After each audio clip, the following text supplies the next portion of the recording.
popcorn. Yeah, I was. Meeting is now streaming live on Facebook.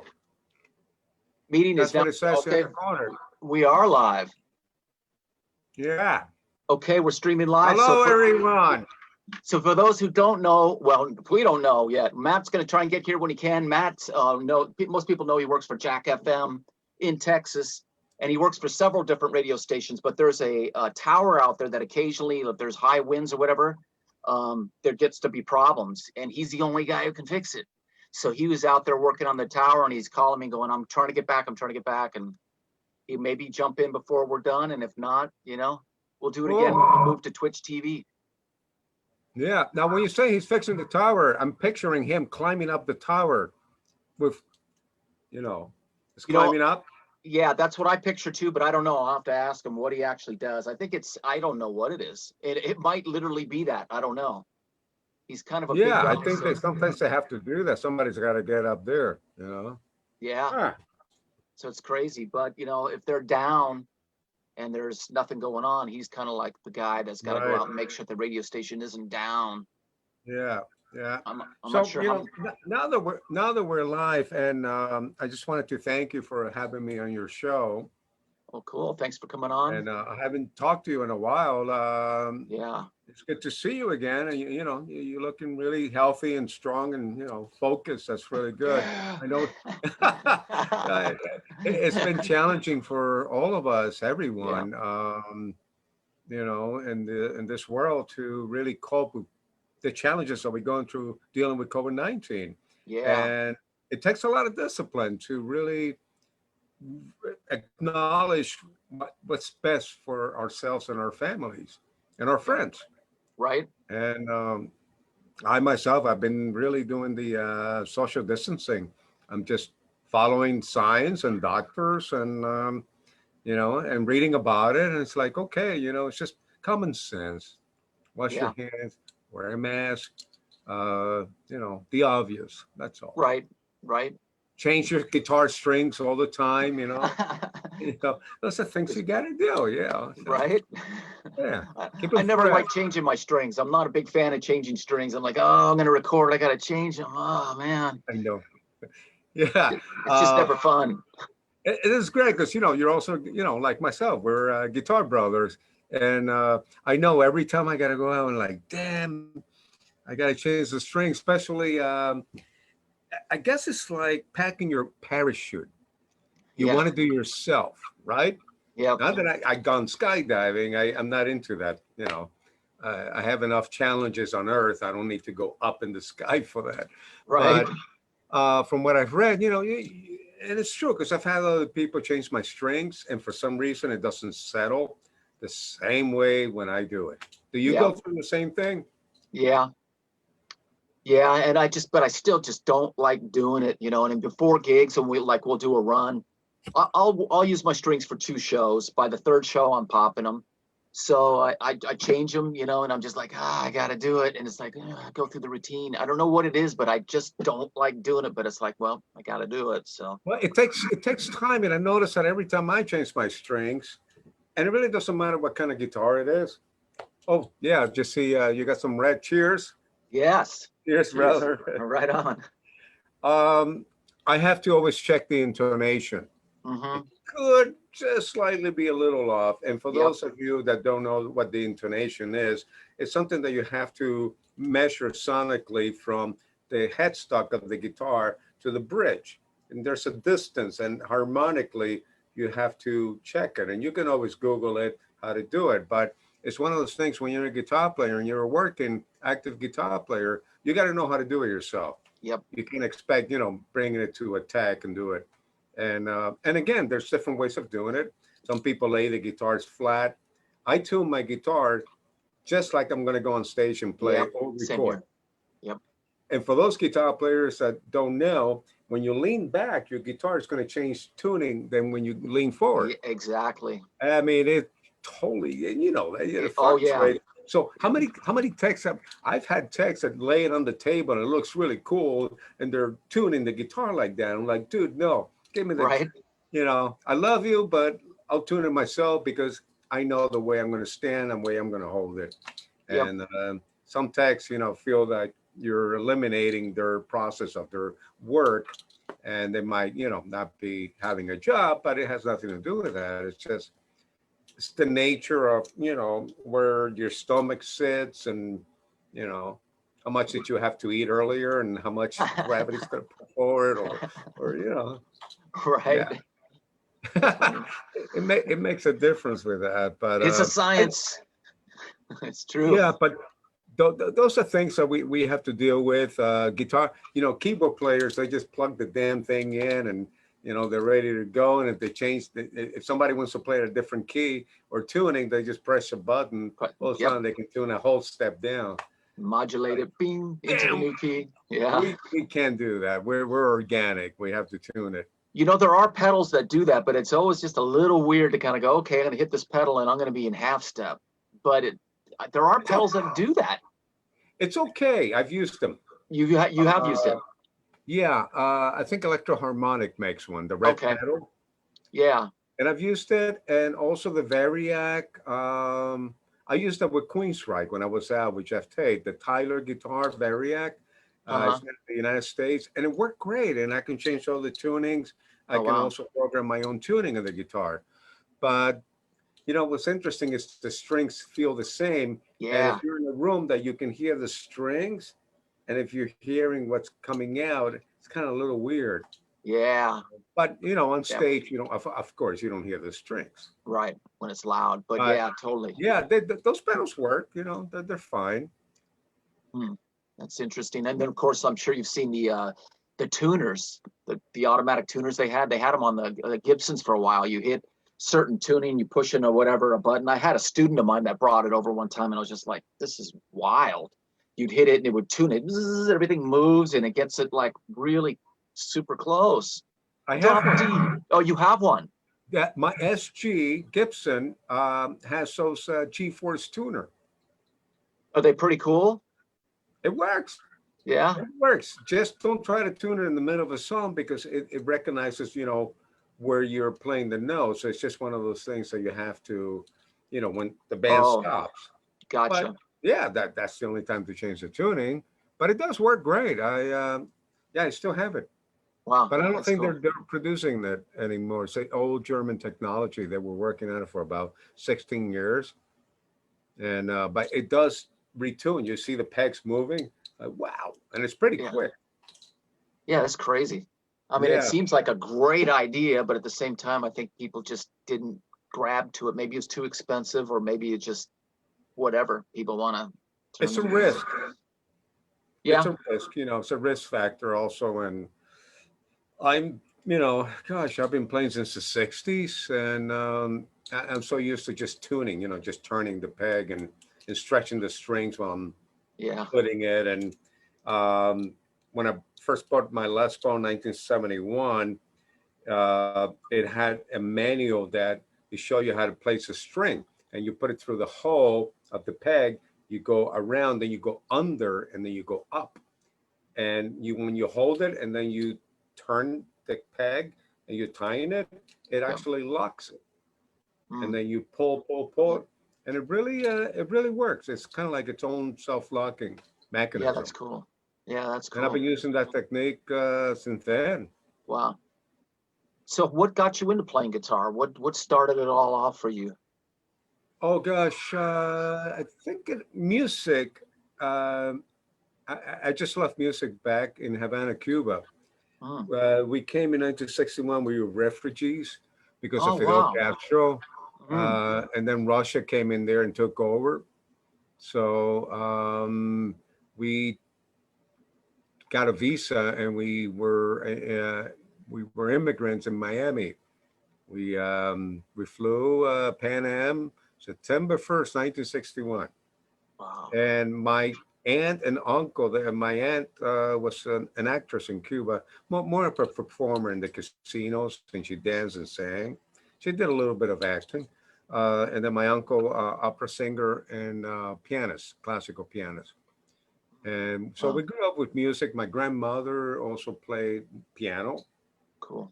But what really got me in tune to rock and roll was when we were in New Jersey, because what happens was we were in Miami for 2 years, and then there were too many Cubans in Miami. So we were still refugees and we were getting help from the government. Mm, So they're like, okay, there's not enough work for, you know, for all the people that were coming to America. mm. My dad had a trade and there really wasn't any jobs for him. So they sent us to, they had us pick New Jersey, New York, or LA. So my dad figured, let's go to, New York. So we ended up there. But when we were up there, we watched the Ed Sullivan show with the Beatles. Mm. And my brother and I, we were like, wow, that's kind of a cool job, So we Right. my dad ordered Spiegel magazine, through the Spiegel magazine, one of those Silvertone guitars. Oh, yeah, yeah, yeah. Cool. And just like Amazon, it was, shipped to our apartment in West New York. And it sat around and, we didn't know how to tune it. We didn't have internet. There was nothing like that. You Right, couldn't just Google how to tune your guitar. There right. was no digital tuner. So I think a friend of my dad kind of knew how to tune it and he knew a few chords. So he came over and he showed my brother and I how to do the chords. And so that's how we got into the whole music. Wow. Do And you still have that people in the guitar? neighborhood were playing music also in the garage. What's that, Rob? Do you still have that guitar by any chance? I wish I did. I think I caught it because it didn't have a cutaway. So I got a jigsaw and I think I tried to make my own cutaway. Oh, It's like, wow. I wish I still had that. It had a horrible action. Mm. It played horrible, but it had strings and it was an acoustic guitar, kind of thick. It was kind of So you cool. you guys both started at the same time then? You Yeah, and your we brother did. did? Yeah, Wow. Okay. yeah. I was, for some reason, I was expecting to say that, you saw him playing because he's older than you are. 4 years. Yeah, Okay. And I thought, because I know my older brother is the one who started me playing and was, you yeah, see him playing and hey, cool, and you want to learn, yeah. No, we but started at the same time, and I started playing clubs at 11 years old, wow. and a lot of Wow. school parties that they would hire us, and sometimes we would throw our own events, and my brother and I, we were in a lot of bands together, Mm, and I knew that I had to, behave, or else, I can't play in clubs. But in right. Florida, they really didn't have much of a restriction with people being underage, being on stage, as long as they weren't drinking, getting all, rowdy and messed up. But I would go to school afterwards and we would play till 4 o'clock in the morning. Wow. Yeah. That's awesome. That was Miami back in the day. And I remember the gig. It was great playing at a strip bar. When you're like 15 years old and you're playing a strip bar, then you have DJs. They had bands playing, rock bands. Really? Yeah. Okay. Wow. Yeah. That was a great gig. Wow. Clearly. Yeah. We play a lot of Miami Beach, Miami, and Fort Lauderdale. And then Mm, later on, when we um, really got real popular down in Florida, we started getting into a whole club circuit, and I mean, we were working regularly every week. There was a lot of work, and they were paying really well. One of the bands we had Frankie Benelli playing with us. It was really? called Lizard, Oh, wow. and Johnny Ventura was also a singer. He used to be in the Vagrants up in New York, and Ronnie James Dio knew him very well because we would talk about, you know, that his friend from back in the day. Wow. A lot of bands from New York will go down to Florida and stay there and hang out and and play. So it was a great education for me because they were really good musicians. So you did that for a number of years then? My whole life until we left in '75. We went back up north, but just as musicians without the parents, just my brother and I. Oh, I see. Yeah, yeah. Wow. Yeah. And then how did you end up in California then? Where's that? Well, I was in New York City, right outside New York City in Paramus. And I was doing session work there with Jamie Iovine, that he would call me in for sessions or whoever, wanted to record. Um, I was in a band. Before I came to California, we were on Arista Records. I was playing for D.O. Byron. We were on Arista Records, and we opened up for Bob Seger's, doing arenas. Had a couple of videos out before MTV, and then when MTV got established, our video was being played in MTV. We were one of the first ones. So it was new wave. And even though my roots were, metal and rock and funk, but new wave was something that I adapted pretty quickly. A lot of eighth notes, down picking, a lot of compression, palm compression on the on the bridge, the real even. It was very kind of rockabilly kind of style of music. But when our tour finished, like a couple of years later, that's when Randy Rhoads died, and Ozzy called me because we already had met when my brother came to town with Ozzy at the Capitol Theater, and I was there, and we hung out and we talked, and so Ozzy already knew that I had been touring and doing records, and so when Randy died, Sharon and Ozzy called me, and they spoke with me if I was available, and they sent me a ticket immediately, and I was flown to Los Angeles. As I was in the plane, I had my Les Paul with me, and I was learning the songs from their live performance that they did live on the radio, and I had recorded my cassette. So I went in there to the rehearsal room, and we just started playing the songs, going over it. Ozzy had to do some live broadcasts, David Letterman, and so I kept working with the band, rehearsing every day. And when Ozzy got back from the David Letterman show, we went over a few songs, and he goes, "Well, if you want to do it, we want you to do the tour. You're in the band." Cool. So I said, "Okay." So he asked me to go to Trader Vic's that night, and just for dinner. I said, "I'd rather stay in the room and keep working on the songs." So, which is what I did. Yep. Figure I got, it's no need. I can eat in the room. I was staying in the Sunset Marquee. And so next morning, we're packing up to go and do the Madison Square Garden, which is, I was going back home. That was my my area. So Sharon goes, "Oh my God, my dad, Don Arden, flew a guitar player and paid him for the rest of the tour. And flew all his equipment and everything. Don Arden, old Jet Records, and also the management. Total control." Yep. So it says, "I am so sorry, we got to change plans." So at that point, it was like, well, it is what it is, So I went back home and went and saw them at the Garden, hung out with them, and after the show, there was no weird vibe. I mean, it's like, what can they do? Yeah. I just wanted to help them out. I never felt that I was going to replace Randy. This is Randy's creation, and so I just wanted to help him complete the tour. Yeah. So that's exactly how it went down. So. Wow, that's amazing. And I never talked about it until my brother wrote Off the Rails, and he called me and said, "Hey, remember those days and what happened and blah blah blah blah," and then we started talking about it. But I never mentioned it because when I moved from New Jersey area to LA, I had to relocate everything because I already owned a house and start fresh again because I already had made some great connections in New York. So when I came to LA, I was like, "Oh, geez, now what?" Everything was brand new. I didn't know anybody other than my brother.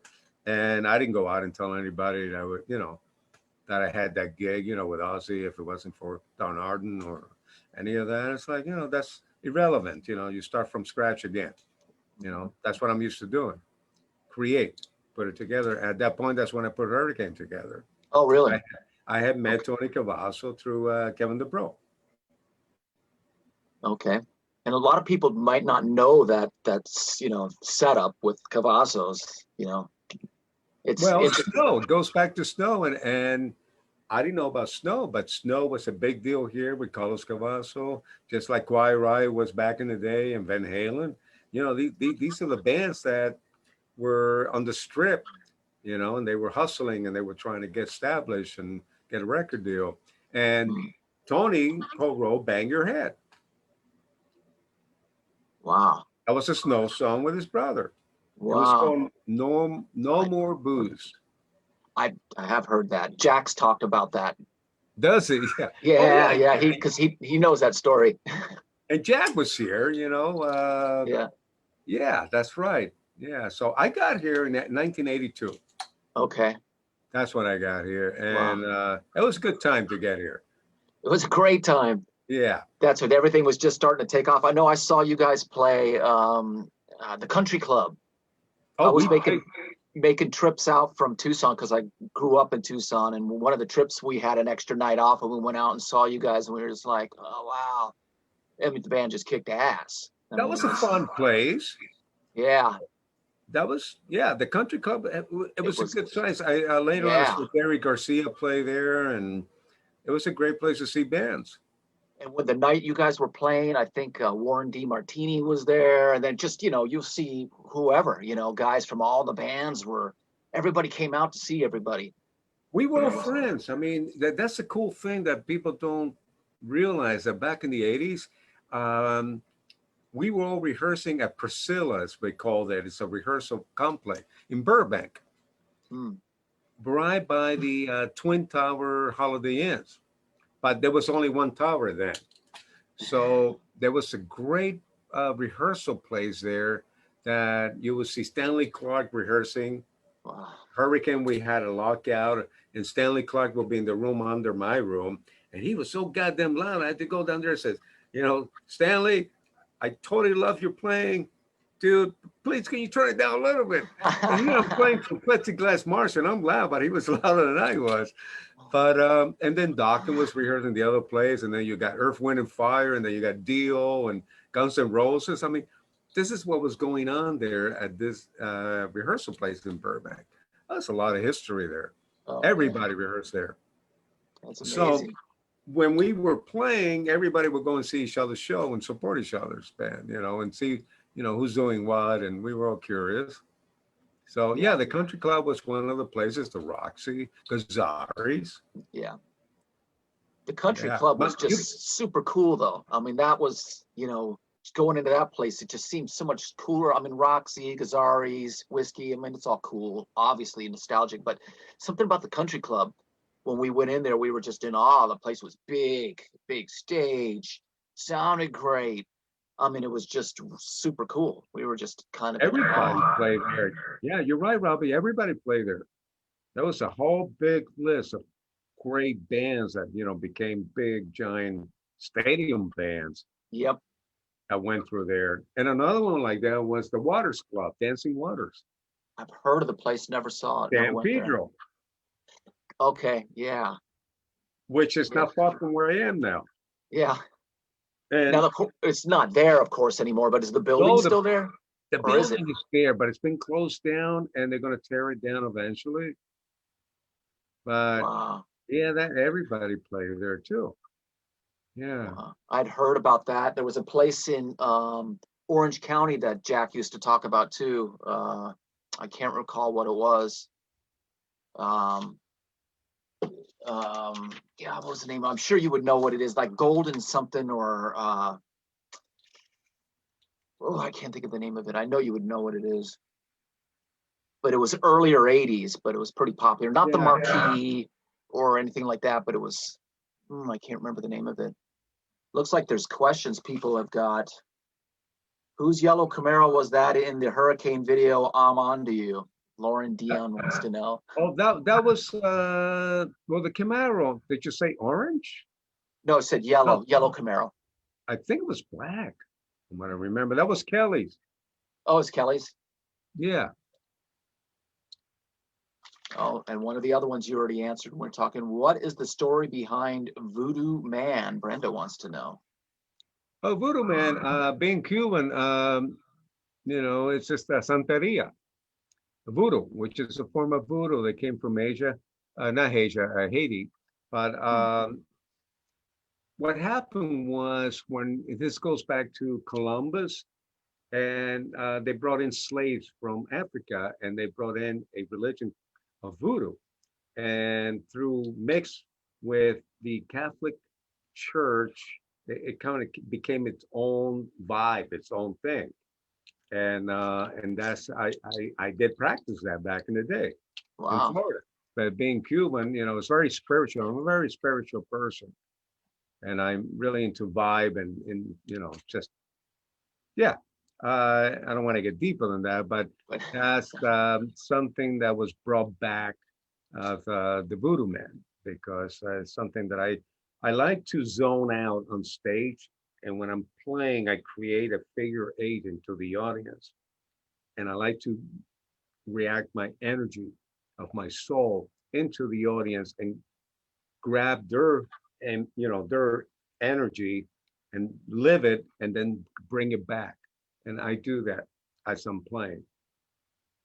Yeah, cool. just something I've been doing for forever. So that's why I had been nicknamed the Voodoo Man. There's your answer, Brenda. But it's a very positive energy. It's all about positive, good stuff. Cool. Yeah. That's cool. So are you well obviously what are you doing now? What's going on now? Are you recording or are you just kind of waiting it out or what's happening?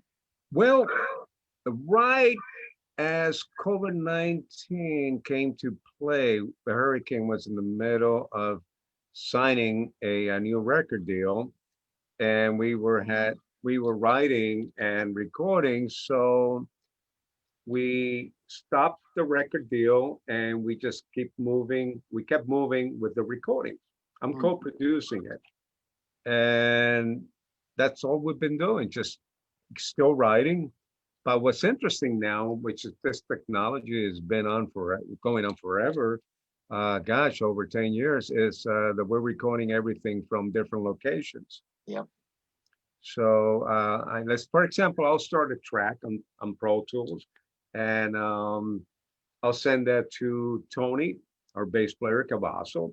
He'll do his bass track and record it. He has a studio in his house, and he'll send me the stamp or the session. And then Mike Hansen is outside Chicago, and he's got a whole studio, all set up with drums. He'll send me that back to me, and then I'll move it around and do what I got to do, and I'll keep adding more guitars, and then I'll send it to Andy Zuckerman that's going to be mixing it, and then I'll go in with the vocalist, and then I'll produce the vocals around around the track. But it's kind of like what we're doing right now. We can write right now, Exactly. with Yep. Zoom. So there's Yep. no difference. You just Yeah. have to adapt to it. And what's beautiful is that there's no clocks that's telling me that I got to stop. Yeah. I can keep going. I mean, I do it all on my headset, and I kind of really, really dig it because I have more control of what I'm doing. I'm producing it, and I can change things around, and just whatever I hear in my head, I can make it happen. I can create it. Do you record on your boat? Do you have a Yeah, studio on? You do. Wow. yeah, yeah. Do you have an amp set up like an amp room or Yeah, you and it's wow. all wood. Man, this is Oh, all cool. beautiful wood Cool. in here. I have teak, the walls are wood. The sound in here is so good. Cool. It is just the killer guitar room that I have. And I have Pro Tools through Cloud. And I have really good mics that I used to own a recording studio in Sherman Oaks. So I Mhm. kept all the mics and just yeah, through Pro Tools. No, you can do it on a laptop. It's Yeah. that's all you need. And then I've got some preamps and little amplifiers that you don't need big giant amplifiers to record. You know that. Oh yeah. Right. You can you can fool a microphone with a 6.5 speaker, a little speaker, Yeah. or a pig nose.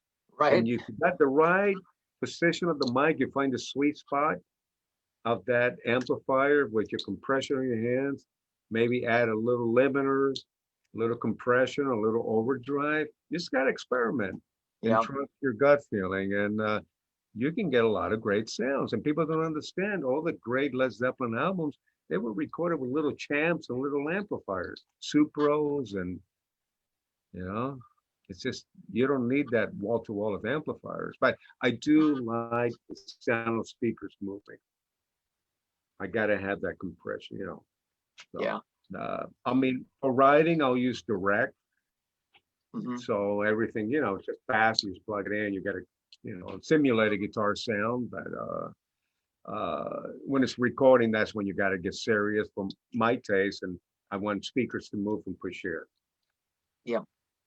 Yeah, and it doesn't, you're right, it doesn't need to be big. I mean, I know experimenting in here in my studio is like, I crank the amp up versus not so loud, and you just change the mic pre. It all hits the same in the studio, right? So I'm like, wow, I didn't really need to turn it up that loud. It didn't make a difference. Turned it down. I just brought the mic pre up and basically kind of getting the same thing as long as the speaker's still moving, you know. So it could, Yeah, and right? the less distortion that we add to the track, the more space we have. Yeah. So the more distortion that you add, the less definition you're going to get. Yeah. So I like to really get it right on the edge so it's very organic. I want to hear the wood. I want to hear the vibration of the strings in the wood. I want that intensity. And just with the right compression, you can get the vibrato and you kind of hear it fade out. But I'm using some really cool pickups, and they're made by a company called Lust for Tone. Lust for tone. They're Okay. out of Florida, Boca Mm, Raton. And ever since I've been using these pickups, it gives me the tone of the vintage pickups. mm. That, you know, when you buy a new guitar with a new pickup, it pinks, it goes up, and then it starts dying. No, this is straight and it opens up. So it is Oh, just a sweet. great vibration. And it's just straight and just keeps going. Yeah, That's cool. it's really great tone. Sweet. So yeah, you know, I've been using those with my Sawtooth Signature guitar, and it's got mahogany body. So it's just experimenting again. You know, things That's work awesome. differently for every guitar, you know, player because everybody has their own attack on their hands, their own compression, their own swag. But Right. you know, we just got to experiment. Whatever works the best for us. That's the way I go. Perfect. So Hurricane's working on a new record. It's going to come out on 2021. And we've got already some festivals on the books. Cool. But again, just like you guys, I mean, we're all waiting and seeing what's going to happen next year. Yeah. But Yeah. We're just like, please let us get back out. We all need it bad. Everybody needs it. Everybody's wanting it, waiting. yeah, yeah, Hopefully it all works out, and hopefully we'll do some shows together I next think year. it's going to be great because everybody's rebooting. Yeah. I'm talking about the audience and also the musicians. Right. So it's going to be all fresh and it's going to be better than ever. And I can't wait. I really want to do some shows with you guys. Yeah. That'll be fun. That'd be great. How much fun would that be? Do you mind taking a few more questions? There's a bunch of questions people are asking. Jennifer, how was it playing at? What do they want to know? What do I want for Christmas? What do you want for Christmas? Wait a minute. How was it playing at Gazzari's? I mean, come on. I don't know about that question, but you can answer it if you want. What's the question, Rob? How was it playing at Gazzari's? That was my favorite place. Besides the Roxy and the Whiskey. Yeah. I love Bill, and Bill was a big supporter of Hurricane. He actually gave us an advance to go out on the road because we needed tour support, more money, besides, you know, what the label gave us. So Bill gave us a nice amount of money. And he Wow. goes, hey, when you guys get back, you know, when you guys get famous, come back. And so, you know, we had that debt. So we went back, and I'll tell you, it was great. We sold out the place after we were out on tour, back to back for 2 nights. And that's a thrill because you first start, you know, it's like, it's hard.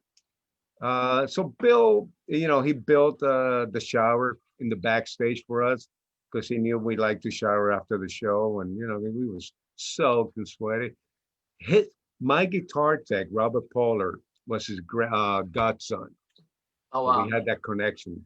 Yeah, Oh, his nice. godson was Robert Poller, my guitar tech, and Nice. that was a great, great, great person to know. And I am still friends with Robert Poller. Oh, cool. Yeah. That's cool. It wasn't quite the place. Blair wants to know, does Robert have a favorite guitar?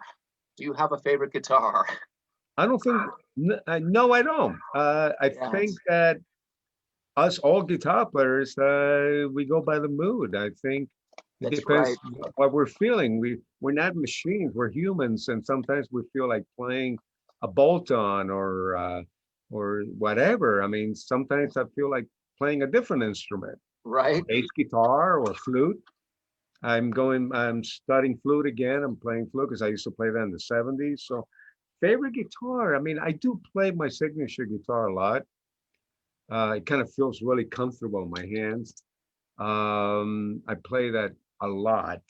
I grew up with Gibsons. I grew up with Strats, Tellys, all the Stenders. So Yeah, gosh, they're all my favorite. I just love guitars.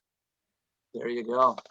Somebody else was asking, but I'm going to add to it. It says, how was it playing with Jeff Tate? But I want to say, add on to that. How did that happen? How did that come together to do the Queensryche thing? Well, someone had stepped down from the band, and so my brother recommended me. Oh, okay.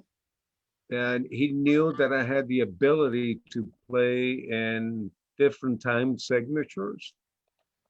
And he knew I was focused enough and I would deliver what needed to be delivered. And when he recommended me, uh, other people, he looked into it, and I guess other people agreed. And so we got to talk on the phone, and we talked for a long time. And I Hmm. knew, from back in the 80s, we would go and see each other's band play. So that's how the whole thing happened. Yeah, it was great. As soon as I started learning the material and going, yeah, this is going to be a lot of fun. Yeah, Oh, great song.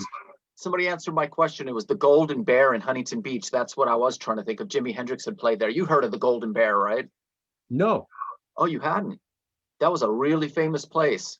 I figured maybe you knew about it. Hendrix had played there, so it's like what a big year? deal.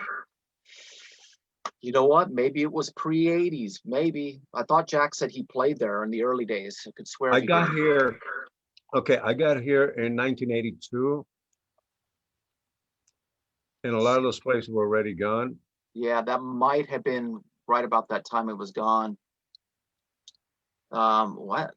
Really? Veronica wants to know what's your favorite Thanksgiving dish? Well, I know you got some you got some stuff you're Uh, gonna be picking up soon, but I've been eating vegan, so I'll get the veggie grill. But I was never really into turkey. I thought turkey really had no taste, but I used to like getting the white meat and slapping it with mayonnaise and putting salt and making a sandwich with rye bread or sourdough. But my favorite part of Thanksgiving was always been that just really reflecting on family and people we have lost and the newborn and just being thankful for what you have. But food wise, I always love the mashed potatoes and gravy and the stuffing with mushrooms and onions and the turkey part I was never really crazy about. But now I just get vegan, fake turkey and then I can still get mashed potatoes and gravy. there you go. But yeah, I just really I don't do big parties anymore. I used to have big parties in Sherman Oaks and Mm, invite a lot of musician friends and whoever was from out of town. But yeah, I've just kind of toned it down, especially with COVID. I'm not, yeah, I'm staying right, away from people. right. Blair just has a comment. She says Robert has some nice hair. There you go, Blair. Thank you. Yeah. I don't know, this question here, somebody's asking, what is your most memorable moment on stage? There's got to be so many of them. How can you answer that? You Yeah, know? there's a lot of them, but gosh, I was thinking about one earlier. Oh gosh, where was that? Oh, one of my favorite goes back to the Radio City Music Hall with Hurricane and New York City, and it was right before Christmas. And I flashed back to when we were when we moved to New Jersey with the parents, and we really had nothing. We didn't, I mean, we left everything in Cuba. We walked away, leaving the lights on the house, cars, everything, because of communism. We didn't want anybody to know we were leaving. Mm. So we, as children, my mom and dad took my brother and I to see the Rockettes for the Christmas event at the Radio City Music Hall. And I must have been 7 years old. I loved the show. But we were sitting all the way in the back, that's probably what we could afford. But going and playing and being on stage there with Hurricane, it was just amazing. I gotta tell you, Robin, sitting on Santa Claus chair, in the dressing room, Mhm. getting my hair done and makeup and getting ready for the show. That's got to be one of my biggest thrills. The place is huge, and I play there. We were on tour with Striper, and it was sold out. Oh, cool. And that Cool. stage is crazy. It's got hydraulics. It's the same Wow. technology that they use on all the battleship in World War II. Wow. So huge stage, and I never play wireless because I like using the cord. Plus, I play with MIDI cables, so I couldn't go wireless. So I always had a really long cable, 50-footer, and I remember trying to get to the audience, trying to walk and kind of connect with them. I just kept walking and walking and walking. It's like I never made it to the front. That stage is huge, but Wow. that's the moment that I really remember. I love playing in arenas, and also just being on tour with bands like Iron Maiden, and they were a lot of fun to tour with, and just so many great, like yourself, so many great moments. Yeah, it's hard to pinpoint, right? It's But that's, hard, but Radio City Music Hall, because I was on stage and I was flashing back yeah, when I was a kid, and I yeah, was looking into the audience like, where was I sitting? right. How cool is that? Yeah. That's funny. I didn't realize you were on a cable because I mean, you guys moved around a lot back when I saw you. It's like, I guess I didn't put it together that because when you got a cable, it kind of, you I know, had and I still have them. They're still in good shape. I used the IVL MIDI system, and it was a little pickup that I eventually I had Ibanez when they were making my guitars. They built it into the body, into the guitar, and the cables went through the body, mm, and it changed the signal from analog to digital. So I was running racks and racks of samplers and everything that I had on the record. I was doing it on stage, all the violins and orchestras and everything. cool. And I would press the hold button, and then the orchestra would be playing, and then I would solo over it. And it was Cool. pretty. It was very challenging. Wow. And I had several different shows programmed. So I had the opener, headlining ones, and then I had different ones. And what I would do is per song, I would hit the next step, and then it would have all the settings on my MIDI pedal, and then I would have chorus. So I had everything reprogrammed before I went out on tour, and that takes a long time to set up. Wow. And you're still doing that? You're still doing the same MIDI setup? I'm putting together kind of like that. Yeah, still using MIDI. I've been using the Roland with my Godin guitars that come with a 13-pin device. So yeah, they work really well, and the Godin guitars sound also really well, really good for acoustic guitars, and they got the MIDI. You keep all those guitars on your boat? Do you keep, because you got a lot of guitars, right? Clearly. Do you keep them Yeah, all on there? I only keep, for different tunings, I don't keep them all in here. Mm, But the humidity is very good for them. yeah. Yeah. So I keep a few here, and then I rotate them. I have a secret storage place that is all climate control. Oh, cool. and it's really high security there. So we got another question. What was it like touring with Stryper in the 80s on the Hell with the Devil tour? I guess The that's the hell with tour. it go! Oh my God, we had a blast. I'm still really close friends with them. Yeah, we became family because you go on the road, it gets lonely out there, Yeah, and you become family with everyone around you, the whole circle of people, and they were just lovely people to be around with. We were also label mates, mm, and yeah, they were very professional, a lot of integrity. We got along well. Like, yeah, it was a lot of fun. I'd love to do some shows with them again.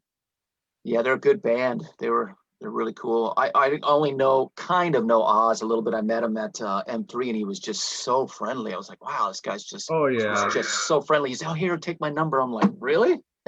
Okay. they're real people. They're Yeah. down to earth.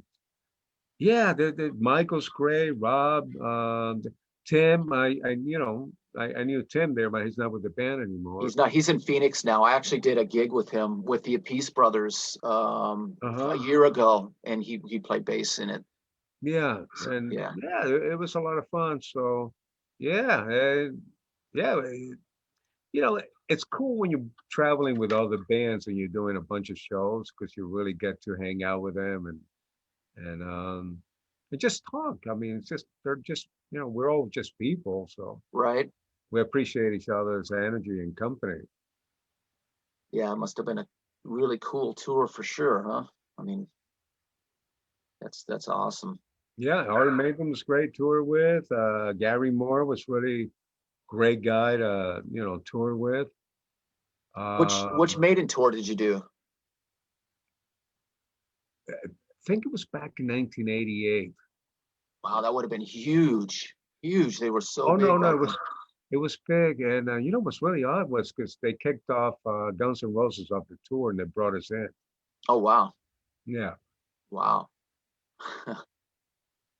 we were known as the jock band. That we on the road we were playing tennis and baseball. Oh So cool. I think they wanted to have more of that environment around them at the time.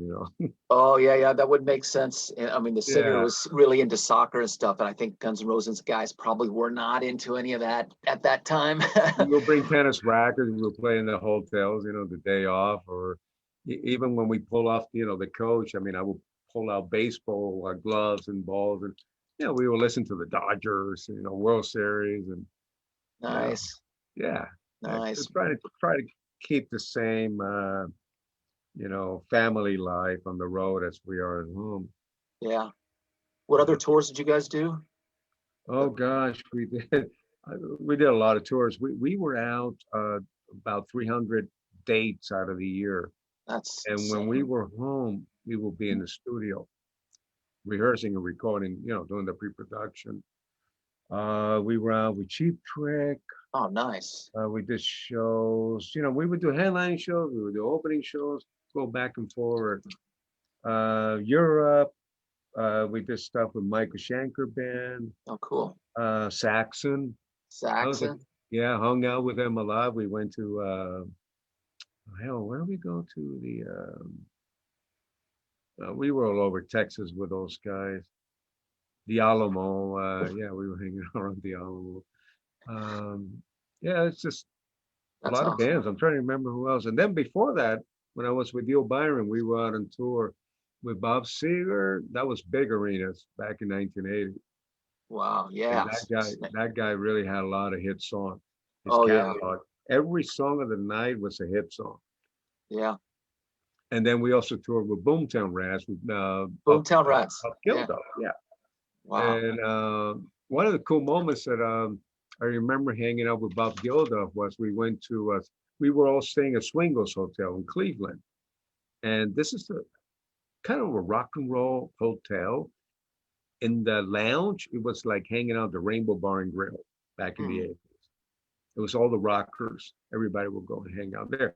And your room will be upstairs. But after hours, after our show in Cleveland, we went to John Belushi's and Dan Aykroyd's back house private club. It was a house behind a house. So we Oh, took a wow. taxi over there and we hung out there for a few hours, shooting pool and just hanging out. That was kind of interesting. Nice. Oh, cool. Yeah. Yeah, touring with Seeger must have been something else. I mean, at that time, man, he was just so big. He was Oh, so big. huge. My first Jack and Coke I ever had was with Bob Seger in his room. Yeah. Yeah, Yeah. nice.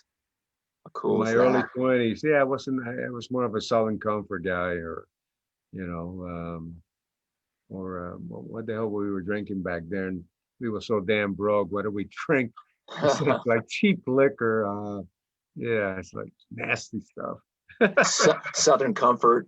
Southern Comfort. What was the Ripple wine? With a wine. Ooh, ooh. I tried it once and I was yeah. Uh, wow. Yikes. Yeah. Well, cool. This is great. It's a lot of good stories. Love hearing this stuff. The history is really cool, and turning people onto it is great. I know you've got places you got to go. I don't want to hang you up too long. Um, but I mean, this is just, I mean, for me, it's, I love hearing this stuff too, because I've always been fascinated with, people's stories, how they got to where they're at and the different things they've done. And really, I love hearing, like, getting that first guitar, the Silvertone guitar. I mean, that's just, Yeah. it's so cool. It's like, oh, that's how it started. Because a lot of people don't really ask those questions. I want to know, hey, how was it with Jeff Tate? How was it when you toured with whatever it is? The more Yeah. obvious questions. For me, it's kind of like, what did you start on? Your first guitar? What were you Yeah. playing?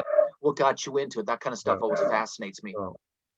And I'll tell you, touring with Jeff, because I was, more recent, it was great. Um, we did a lot of hangout. We did a lot of, we were on the bus. We did about 2 years of touring, and yeah, it's a great guy to hang out with, and very professional. Always gives his 200% on stage. Warms up properly backstage. Um, every night we were right on. We try our best. We went there, and no matter what situation, we gave it all we had, and yeah, it was perfect. Yeah. The perfect situation to be in. And it was a thrill to be, playing with my brother. The first national tour we ever did. We grew Yeah, up that's playing something, together in bands, but those were, unsigned bands. right? So, I So, mean, all those years later, it took all those years, really, because you guys uh-huh. played together years ago, and then it took almost happened with Ozzy, and then, of course, all these years later, you guys actually got to do it. It must have been pretty Yeah, cool. but yeah, we went a complete circle, and it was great to hang out, wake up in the morning, and the buzz with him, having coffee with him. We Yeah. talked a lot, and his bunk was right above mine, Ah. and yeah, he didn't snore, he didn't make noise. You got the curtain. Well, like, Yeah, so yeah, it was great. I mean, yeah, I loved it. So glad we got to do it. yeah, that's super cool. Hopefully something will happen like that again for you guys too. You never know. Yeah, Makes I mean, we talk every day, and we stay in tune with each other, what we're doing, and we're cool. very close. I That's talk to cool. my mom every day too. She's Florida, She's in Florida. 94, and I talk to my son, Your mom's grandkid. 94. He's 94, and she's self-contained by herself in Florida. How cool is that? That's Really great. sharp, really sharp. Wow. Yeah, thank God. Yeah. She's by herself. She's doing it all Yeah, by yeah. herself. He doesn't like to be told what to do, That's great. but she follows signs. So she if she goes out, she wears the mask and she washes her hands. Yeah, yeah. She gets it. Yeah. Yeah. How cool is that? Do you get to visit her? Do you go back and visit her? I mean, obviously you don't now, but I mean, normally do you get back Not Christmas really, time? because with our schedule, it's just really hard. But as soon as I feel that it's safe to fly there and not bring anything negative to her air, the surrounding. Right. No COVID-19. I will be there. Yeah, Yeah, I miss her. I bet. Yeah. Uh, Wow. That's I special. gotta run, and yeah, we did a good hour. Yeah. And Yeah. I know we can keep going, right? I'm sure we could, but I don't want to hold you up. I know you got stuff going on and I gotta Yep. pick up my our Thanksgiving dinner, Yeah. a veggie grill, so vegan. Yeah. Yeah, but I want to tell you something really quick, and I want to share this. I'm involved with this Life Pack Organics, and this is my son's company, and it's a CBD. Oh, cool. This is a roll-on that I want to share with the musicians. And you know, when you're playing and you're sore afterwards or before, you can just roll it on. And this thing is magic. This thing you can put on your fingers and your hands, and it will get rid of the pain. And the more you use it, the better it feels. And Hmm. it's just a roll-on. Oh, wow. Yeah. And then they also have this CBD, but it's also with a lot of vitamins in here. And I take this before I go on stage. Hmm. I take 2 capsules an hour before I go on stage. And I have the energy, the natural energies, no caffeine, nothing like that. But I'm really focused and I feel really good. And where do you pick those Um, up at? Where would somebody I get t- that? Life Pack, well, it's you can order it online. Life Pack Organics, and right now they have it on sale. My son created this, and my brother and I, we use it. And Cool. other musicians are using it. Also, Simon Wright is using it, but Okay. especially for the Roland, because you know you get banged up from playing, Oh, yeah. and yeah, it just CBD, it doesn't get you high. It's a hemp. No, no. It's just natural. It's organic, and this is actually from the American Heart Association because it's got a lot of fiber and it's organic. It's really good for you. I take this every day. And Cool. if you look on the website, it's called lifepackorganics.com. You'll see everybody that's using it. And this is also something that I put in my coffee in the morning or in the water. And what I do is I open it, and it's got vitamins. Um, when you're on the road or when you're eating food, and your stomach is really bloated, Yeah. this will get rid of it. Yeah. Cool. And then I use a little scooper. What I do is I scoop it and I pour it in my coffee and I stir it. Between this and this here, I would say an hour later, I'm so clear and focused because I have ADD, Mm. but I'm able to really take care of all my scheduling that I have to do. And it gives me energy. Anytime I feel that I'm tired, I take more because it's got vitamin B12. If you look it up, you see all the components are in it. Cool. He's had it for a few years. A lot of people are using it, but I just like to talk about it because people ask me, how do you get this energy? I'm 66 years old Oh, on the really? road. Wow. I just turned 66 and I go on the road and I get all banged up and yeah. Wow. So, you got to take the right, vitamins. You got to take care of yourself. It's like putting Yep. really good fuel in your gas tank in your car, right? Right. So it's all Exactly. organic. So check it out. Life Pack. Oh, here, I'll show you. For the listeners, I mean, this stuff is amazing. Cool. It's really, really, really good stuff. So I just Cool. wanted to share that. 'Cause, Yeah, I that's want great. everyone to feel good. Yeah. And it Voice. helps your immune system. And right now, we got to keep our immune system up, Yep. good vibration, and keep it strong. So it's good to take, vitamins. I don't take pills. Absolutely. I just take, I eat well and I take vitamins Yeah. and That's exercise, but now the gyms are closed. So yeah. yeah. That's perfect. You look great. Yeah. You look healthy. You're looking good. And boy, Thank you. I would have never thought, you were 66. I wouldn't have guessed that. Yeah. So that's great. I don't think about it, but There you go. that's what it says in my ID. I'm like, really? Yeah, right. It's lying. It's not true. Yeah, I mean, I it was is. always the baby in the bands, and yeah. Yeah, it's Bobby, great. I got to run. I love, All right. It's great talking to hanging you. out with you and talking to you. Yeah, I look forward to seeing you hopefully out on the road next year, you know. We will. And yeah. And we'll talk somewhere in between. And once we get onto Twitch, we'll have to come back in and get when Matt's involved and do it again. And once we're switched to the new format. And Be we'll great. talk about amplifiers next time. Right. We can go back through the Silvertone stories again. I like that stuff. It's great. Yeah, I love talking gear. All right, All brother. right, cool. Then. It's Yeah, I'm great going to talking wish to you. you and everyone else that's listening a happy Thanksgiving. Yep. Have a great holiday season, and we'll be talking soon. All right, buddy. Okay. Bye. Take care. Bye. Peace. Peace. Yeah. Let's see if I can.